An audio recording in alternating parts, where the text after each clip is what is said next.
I should be asleep. I have a board meeting in 5 hours that requires sheer cognitive dominance. Instead, I am standing in my kitchen in a silk robe that costs more than my first car, eating artisanal peanut butter straight from the jar with a spoon. My heart hammering against my ribs like a trapped bird. Why? Because through the shared wall of my duplex, I can hear the faint, rhythmic bass of something soulful and slow. And I know that just 10 feet away, on the other side of that drywall, Leo is awake too. I am 44 years old. I am the vice president of marketing for a mid-sized logistics firm. I own a 4-bedroom colonial in a very respectable suburb just outside of Chicago. My life is categorized, organized, and frankly, until 3 weeks ago, entirely predictable. Leo is 25. He wears vintage band t-shirts that I'm old enough to remember buying when they were new. He has a smile that could stop traffic on the I-90 and eyes that look at me with an intensity that makes my knees feel unstable. And the things we were doing just 20 minutes ago on his plush gray sofa are things I haven't done in a decade. Things I certainly never expected to be doing with the boy next door who is barely older than my non-existent son would be. They say life begins at 40. They lied. Life begins when the hot 25-year-old musician moves in next door and decides you are the most fascinating thing he's ever seen. But I'm getting ahead of myself. To understand why I'm standing here trembling at 3 a.m., you have to understand the beige existence I was living before the U-Haul showed up. Before Leo, my life was fine. It was a very expensive shade of fine. At 44, I had achieved everything I was supposed to. The career was stellar. The house was decorated in what magazines call transitional gray. I had a closet full of structured blazers and a fridge full of organic kale. I was healthy, wealthy, and profoundly, quietly bored. I had become invisible. You know that feeling, ladies. You hit a certain age, and you realize you've become part of the scenery. You're respected, sure. You're Ma'am Ed at the grocery store. But nobody sees you. Men my age were looking right past me at the 20-somethings in yoga pants. The younger guys didn't even register me as a sexual entity. I was just someone's mom or boss. I had accepted it. I thought, okay, Olivia, the fireworks part of your life is over. Now is the time for mutual funds and gardening. I was divorced 7 years ago, a mutual, bloodless split from a man who was perfectly nice but hated. Passion of any kind. Since then, my dates had been a parade of men looking for nursemaids or therapists. I was done. I was settled. I was dead inside. Then came that Saturday 3 weeks ago. I was out front, aggressively weeding my petunias. Because that's what you do when you're frustrated with the existential void. When a beat-up U-Haul backed into the driveway of 4B, the other half of my duplex. Mrs. Gable, a sweet 80-year-old widow, had moved to Florida, and I was dreading the replacement. I pictured a noisy family with screaming toddlers, or worse, some frat boys looking for off-campus housing. The driver's side door opened, and a pair of worn-out Converse hit the pavement. Then came ripped jeans, and finally, the rest of him. I stopped weeding. I think I actually stopped breathing for a solid 4 seconds. He was beautiful. There was no other word for it. Not handsome in the rugged, older man way. He was beautiful in a chaotic, vibrant way. Messy, dark hair that caught the sun, lean muscle under a faded t-shirt, and an energy that just radiated life.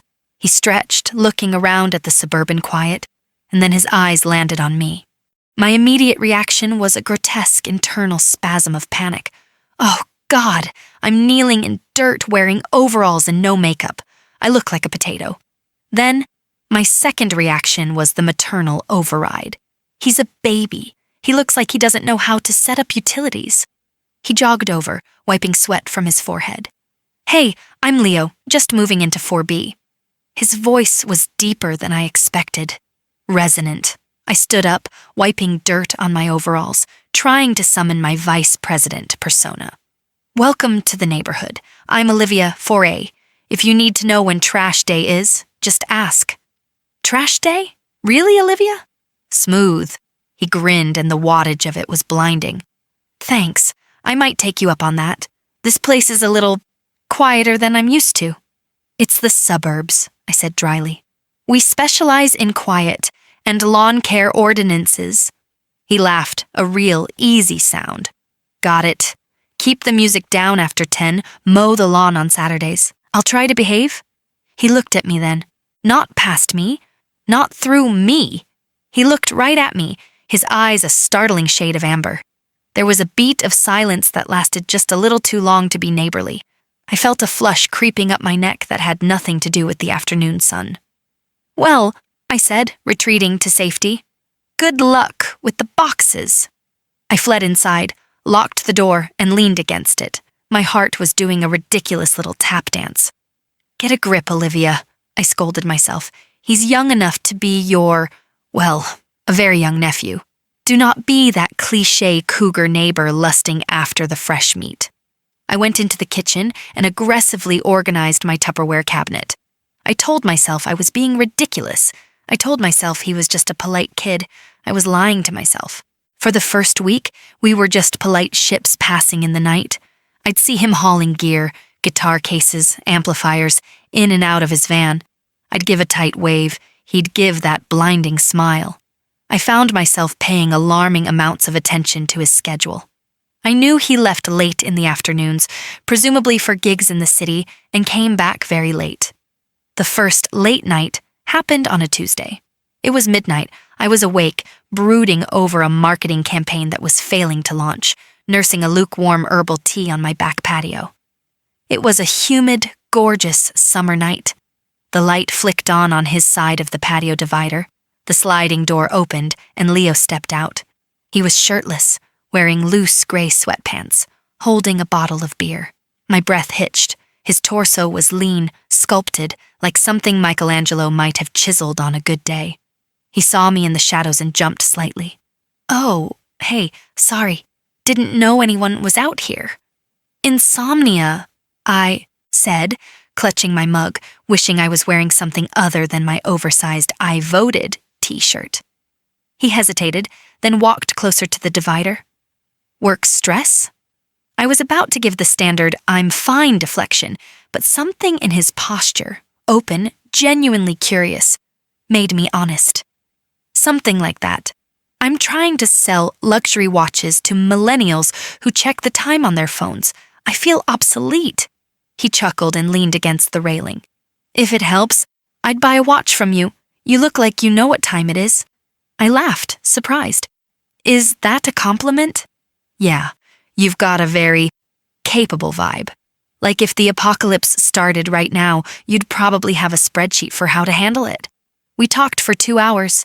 We didn't talk about the weather or the HOA. We talked about music. He was a session guitarist trying to launch his own jazz fusion trio. We talked about regret. We talked about the weird pressure of trying to be someone in a world that moves too fast. I was stunned. I was used to men my age who just wanted to talk about their golf handicap or complain about their ex-wives. Leo was curious. He asked me questions about my career and actually listened to the answers, his amber eyes focused intently on mine in the moonlight. He didn't treat me like an older woman. He treated me like an interesting human being. At 2 a.m., I realized I was shivering, not from cold, but from adrenaline. I should let you sleep, he said softly, pushing his hair back from his forehead. You've got the world to save tomorrow. And you need your beauty sleep, I retorted, then immediately cringed. Beauty sleep? Seriously, Grandma? He just grinned. Night, Olivia? When I got back into my sterile, perfect bed, the sheets felt lonely. I realized that for 2 hours I hadn't felt invisible at all. That became our pattern. 3 or 4 nights a week, I'd happen to be outside when he got home from a gig around 1 a.m. We'd drink wine, me, and cheap beer, him, and just talk until the sky started turning gray. I learned about his complicated relationship with his dad, his obsession with mid-century jazz, his fear of failure. He learned about my divorce, my imposter syndrome at work, my secret desire to quit everything and open a bakery. It was intoxicating. It was the most emotional intimacy I'd had in years, and we hadn't even touched. but the physical awareness was always there, humming under the surface like a live wire. The way he'd stretch his arms over his head, exposing that sliver of sculpted abdomen. The way his scent, something earthy, like sandalwood and sweat, would drift over the patio divider. The way his eyes would drop to my lips when I was mid-sentence, making me lose my train of thought completely. I knew it was dangerous. I knew I was walking on the edge of a cliff. Every societal rule I'd ever internalized was screaming at me to go inside, lock the door, and find a nice 50-year-old accountant. But the accountant wouldn't look at me the way Leo did at 2:30 a.m. last Thursday. We were talking about risks. "You're afraid," he said, his voice low, stepping closer to the dividing railing than he ever had before. "I'm prudent," I corrected, my heart rate picking up speed. "There's a difference." "No, you're afraid of wanting things that don't fit in your spreadsheet." He leaned over the railing into my space. He was so close I could feel the heat coming off his skin. "What are you afraid of, Olivia?" My breath caught in my throat. I looked up at him. He wasn't a boy in that moment. There was nothing childlike in the amber heat of his gaze. "I'm afraid of looking stupid," I whispered. "You're the smartest person I've met since I moved to this state," he murmured. His hand came up and rested on the railing, inches from mine. The air between us was thick enough to choke on. I knew if I leaned forward 2 inches, everything would change.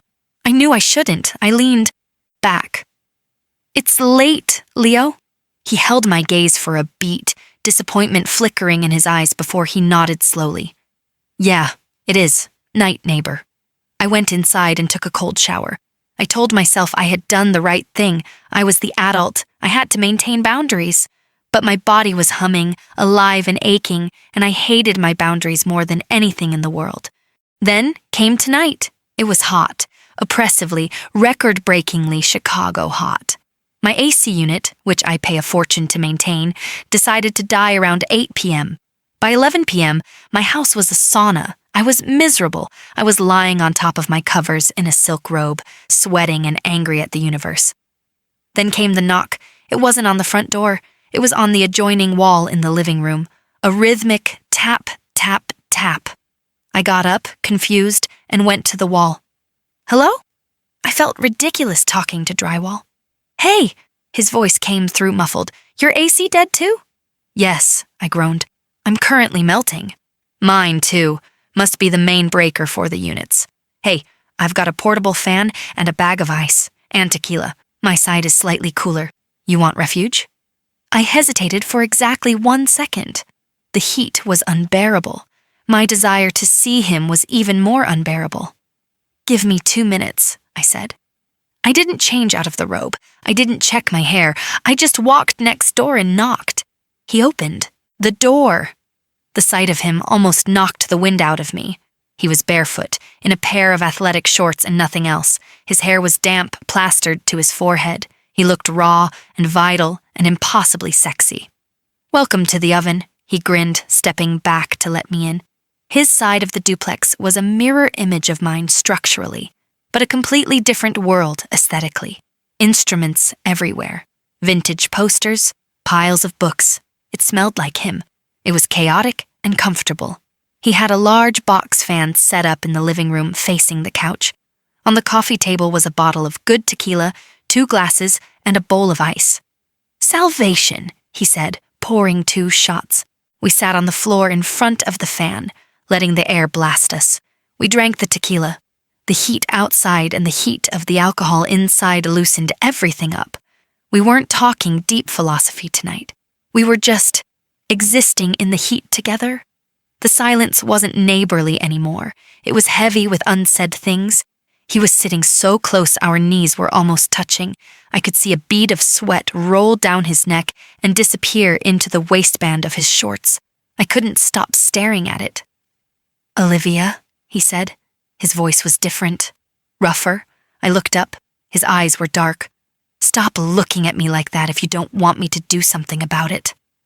Everything stopped. The whir of the fan, the distant traffic sounds. My heart hammered against my ribs. "Like what?" My voice was barely a whisper. "Like you're starving," he said. And God help me, I was. I had been starving for years in my beautiful, gray, organized life. "Maybe I am," I said. It was the bravest thing I'd ever said in my life. He didn't hesitate this time. He reached out and cupped the side of my face. His hand was hot, rough with calluses from his guitar strings. The sensation was electric. "Tell me to stop," he murmured, leaning in. His eyes searched mine, giving me one last chance to be the responsible 44-year-old vice president. I thought about the board meeting tomorrow. I thought about what the neighbors would say. I thought about the 19-year age gap. Then I looked at his mouth. "Don't you dare stop," I breathed. He closed the gap. The kiss wasn't tentative. It wasn't gentle. It was an explosion. It was hunger meeting hunger. He tasted like tequila and something uniquely, vibrantly him. A noise tore out of my throat that I didn't recognize, a desperate sort of whimper. His hands were in my hair, messing up the expensive cut, pulling me closer until I was basically in his lap on the hardwood floor. I grasped at his bare shoulders. His skin was hot, smooth over hard muscle. It felt real. It felt grounded. It felt nothing like the polite, tentative touches of the men my age. He pulled back just an inch, breathing hard. "You are so incredible. You have no idea, do you?" "I'm old enough to be your—" I started, the panic trying to resurface. "Shut up about age," he growled softly against my lips. "Right now, you're just a woman in my living room that I can't keep my hands off of." He kissed me again, deeper this time, and his hands dropped from my hair to the tie of my silk robe. He paused, a silent question. I nodded. I wanted him to see me. All of me. The parts that were 44, the parts that weren't perfect anymore, the parts that were desperately alive. He undid the tie. The robe fell open. I flinched, an instinct born of years of analyzing my flaws in the mirror. Leo didn't flinch. His eyes traveled down my body, slow and reverent, like he was looking at a piece of art he'd been waiting his whole life to see. "Jesus," he whispered, "you are stunning." He didn't look past me. He saw me. He saw me. And then he moved us to the plush gray sofa, and the rest of the night became a blur of heat and skin and sounds I didn't know I could make. It wasn't just sex. It was vindication. It was proof that I wasn't dead. It was 25 years of energy colliding with 44 years of experience, and the result was nuclear. He was attentive and eager and passionate in a way that made me feel worshipped. For 2 hours, I wasn't a VP. I wasn't a divorcee. I wasn't a suburban statistic. I was just Olivia, and I was on fire. Which brings me back to now. 3:17 a.m. Standing in my kitchen, eating peanut butter. I left his place about 20 minutes ago. He was asleep, sprawled face down on the couch, looking content and ridiculously youthful. I needed to regroup. I needed to stand in my own organized kitchen and try to process the tornado that just ripped through my life. The guilt is there, of course. The societal voice in my head is shrieking. "What were you thinking? This is temporary. He's going to wake up tomorrow and realize you have crow's feet and a mortgage. Tomorrow the sun will come up. I have a board meeting. I have to put on my power suit and pretend I didn't just spend 3 hours rolling around on my young neighbor's couch. Tomorrow, things will be complicated. Are we dating? Was it a one-time heat-induced madness? How do we act when we take out the trash? I don't know.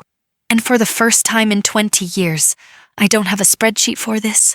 But as I listened to that faint bass line coming, through the wall, knowing he woke up, knowing he's thinking about me right now, I realized something else.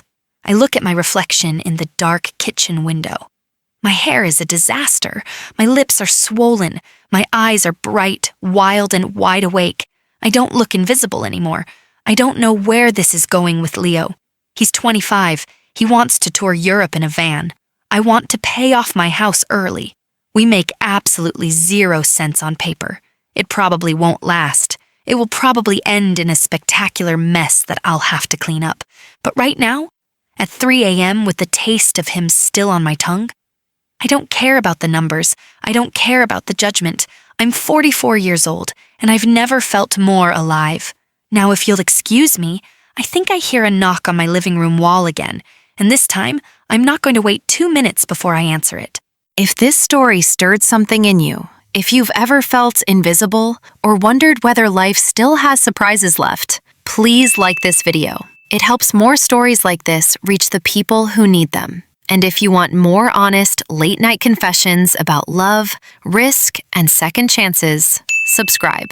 Because sometimes, the most unexpected chapters are the ones worth staying up for.